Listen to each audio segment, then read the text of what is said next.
한국에 푹 빠져 도시의 작은 가게부터 시골 구멍가게까지 온통 한글로 도배해버린 그야말로 찐 한국 팬 국가들이 나타나고 있습니다. 세종대왕께서 백성을 진정으로 아끼는 마음으로 한 땀 한 땀 만드신 우리의 고유 문자, 한글.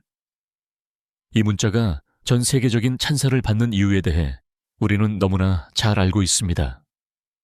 학교에서는 그 어떤 언어보다 과학적이고 합리적이라고 평가받으며 세계적인 석학들마저 극찬을 아끼지 않는 문자 체계죠. 하지만 솔직히 말해 오랫동안 이토록 훌륭한 한글을 배우려는 나라는 많지 않았습니다. 한국인으로서 자부심이 솟아나지만 냉정하게 돌이켜보면 왜 이토록 좋은 언어를 배우려는 나라가 없을까 하는 의문을 품을 수밖에 없었습니다. 언어 자체가 하나의 스펙이 되기도 하고 해당 언어를 사용하는 국가에 취업할 기회가 생기는 등 외국어를 배우는 사람들은 항상 그 언어를 배우면 어떤 실질적인 이점이 있는지를 가장 먼저 고려합니다. 배워야 할 이유가 많을수록 인기 있는 언어로 꼽히기 마련인데 안타깝게도 한국어는 오랫동안 그러한 매력적인 이유, 즉 경제적 스펙이나 사회적 이점이 부족했던 것이 사실입니다. 세계 언어학자들이 아무리 칭찬해도 그 칭찬이 당장 취업이나 진학에 도움을 주지 못했기 때문이죠. 하지만 지금은 상황이 완전히 달라졌습니다. 바야흐로 K컬처 시대가 도래한 것입니다.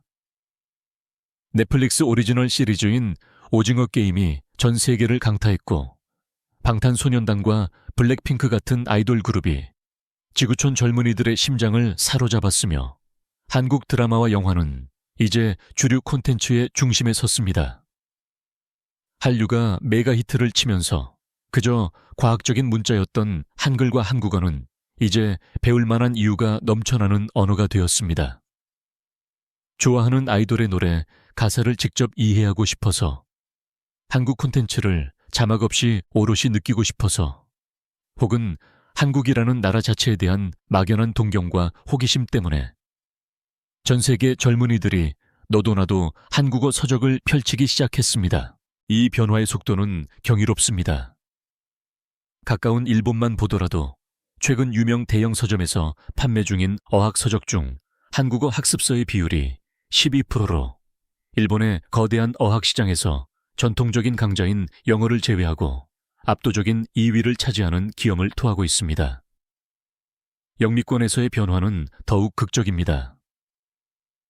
오징어 게임이 방영된 직후 한국어 학습자 수가 불과 2주 만에 영국에서는 76%, 미국에서는 40% 급증했습니다.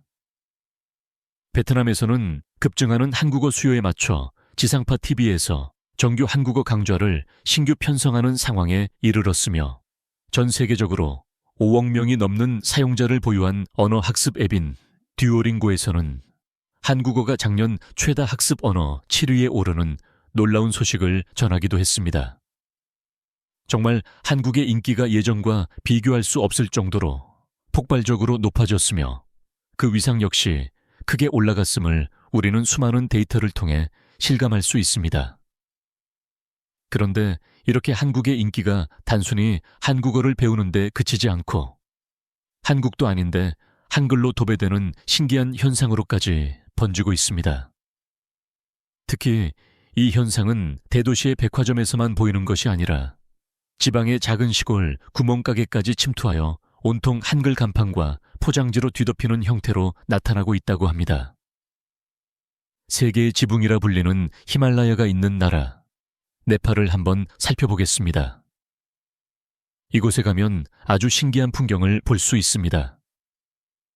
네팔의 어느 슈퍼마켓 라면 코너를 둘러보면 너구리, 매운맛, 순한맛, 불닭볶음면, 신라면 등 우리에게 익숙한 한국 라면들이 자연스럽게 진열되어 있습니다. 요즘이야 한국 라면들이 워낙 글로벌화되었으니 이것만으로는 놀랍다고 할 수 없겠죠. 진짜 놀라운 점은 그 옆 혹은 그 아래 진열대에 있었습니다. 정말 처음 보는 라면들이 보였는데요. 포장지에 현재 국수라면, 2PM 한국 라면, 심지어 운명이라는 한글이 큼지막하게 쓰여 있는 라면들이었습니다. 한국인인 우리조차도 국내에서는 들어본 적이 없는 라면들인데 여기가 한국의 변방인가 싶을 정도로 한글이 눈에 띄었습니다. 물론 이 라면들은 진짜 한국 제품이 아니었습니다. 네팔의 식품 기업들이 자사 제품을 한국 라면처럼 보이도록 만들기 위해 우리의 한글을 마케팅 도구로 적극 활용하여 출시하고 있었던 것입니다. 네팔의 아세안타이 푸드에서 출시한 네팔 최초의 아카리 라면은 매운맛이 불닭볶음면과 비슷하다고 광고하고 있으며 네팔의 야소다 푸드에서 출시한 현재 국수는 네팔 최초로 말린 미역과 채소 건더기를 첨가하여 큰 인기를 끌었다고 합니다. 특히 이 현재 국수의 인기 비결은 맛뿐만 아니라 네팔 현지인들에게 K라면으로 인식되었다는 점이었습니다. K라면 마케팅이 성공적으로 작동하면서 네팔 기업들의 경쟁은 점점 더 치열해지고 있으며 새로 출시되는 라면마다 더욱 한국 라면처럼 보이도록 포장지에 한글의 비중을 늘리고 한국스러운 이름을 붙이는데 열중하고 있습니다. 이들 네팔 기업의 가짜 K라면은 일반 라면보다 조금 더 비싸게 팔리지만 날개 돋친 듯 팔려나가고 있다고 하며 대형마트 위주로 판매되는 오리지널 한국 라면에 비해 대도시 마트부터 시골 구멍가게까지 안 파는 곳이 없을 정도로 광범위한 인기를 누리고 있습니다. 하지만 이런 현상은 비단 네팔에만 국한되지 않습니다. 한국의 인기가 높아지면서 우리의 한글이, 우리의 문화가 이렇듯 더 노골적으로 모방되거나 편승의 대상으로 활용되는 나라들이 세계 곳곳에서 목격되고 있는 것입니다. 네팔뿐만 아니라 인도네시아, 심지어는 라면 종주국 일본과 중국까지 한국의 한글을 제품 포장에 넣어 한국인 척하거나 한국 라면의 인기에 편승해 노골적으로 복제품을 만들어내는 이 현상은 단순히 경제적인 모방을 넘어 한글 자체가 가진 상징적 가치가 얼마나 강력해졌는지를 보여주는 방증입니다. 시골 구멍가게의 상품 포장에까지 큼지막하게 인쇄되어 K라면에 정체성을 부여하고 판매를 촉진하는 이 우리의 한글은 본질적으로는 마케팅을 위해 탄생한 문자가 아니었습니다. 세종대왕께서 백성들을 진정으로 아끼는 마음, 바로 애민정신으로 한 땀 한 땀 만드신 세상에서 가장 과학적이고 독창적인 문자, 한글. 당시의 한글 창제는 지식인층이 독점하던 중국의 한자를 대신하여 모든 백성이 쉽게 배우고 쓸 수 있도록 하려는 국가 지도자의 위대한 실용주의적 결단이었습니다. 세계 석학들이 한글을 두고 마치 언어의 기계와 같다고, 심지어는 이 세상의 어떤 문자도 우리의 한글처럼 발성기관의 모양을 본떠 만든 문자는 없다고 극찬하는 이유도 바로 여기에 있습니다. 자음의 기본 글자 모양이 발음기관의 모습을 본떴고 모음은 하늘, 땅, 사람이라는 천지인 티안디 레는의 조화 원리를 바탕으로 만들어졌습니다. 수천 년에 걸쳐 자연스럽게 발전해온 다른 문자들과 달리 한글은 1943년에 특정 목적을 갖고 설계된 인류 역사상 유래를 찾아보기 힘든 발명품인 것입니다. 이렇듯 완벽하게 과학적이고 체계적인 언어였음에도 불구하고 우리는 서두에서 안타까운 의문을 제기했었습니다. 왜 오랫동안 한국어를 배우려는 나라가 많지 않았는가? 그 답은 간단합니다. 언어 자체의 우수성만으로는 충분하지 않았기 때문입니다.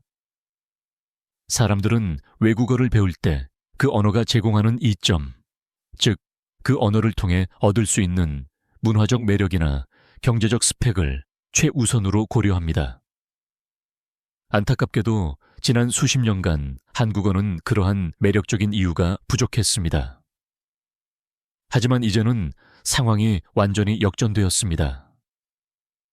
방탄소년단과 블랙핑크의 노래를 원어로 이해하고 싶어서, 넷플릭스에서 K드라마와 영화를 자막 없이 즐기고 싶어서, 또는 한국 콘텐츠의 깊은 맥락을 파악하고 싶어서 등 이제 전 세계 수많은 사람들에게 한국어는 가장 배우고 싶은 언어가 되었습니다.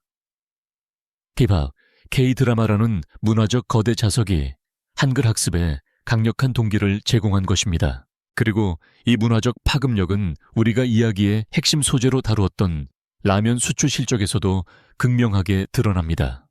최근 한국의 전체 수출 실적이 주춤하는 가운데 한국 라면은 역대 최대 수출액을 연이어 갱신하며 한국 수출의 든든한 효자 상품으로 우뚝 섰습니다. 작년 동기 대비 34.2%나 증가한 이 수치는 한국 라면이 더 이상 한 끼 식사가 아니라 하나의 문화적 상품으로서 전 세계인의 일상에 깊숙이 침투했음을 보여줍니다.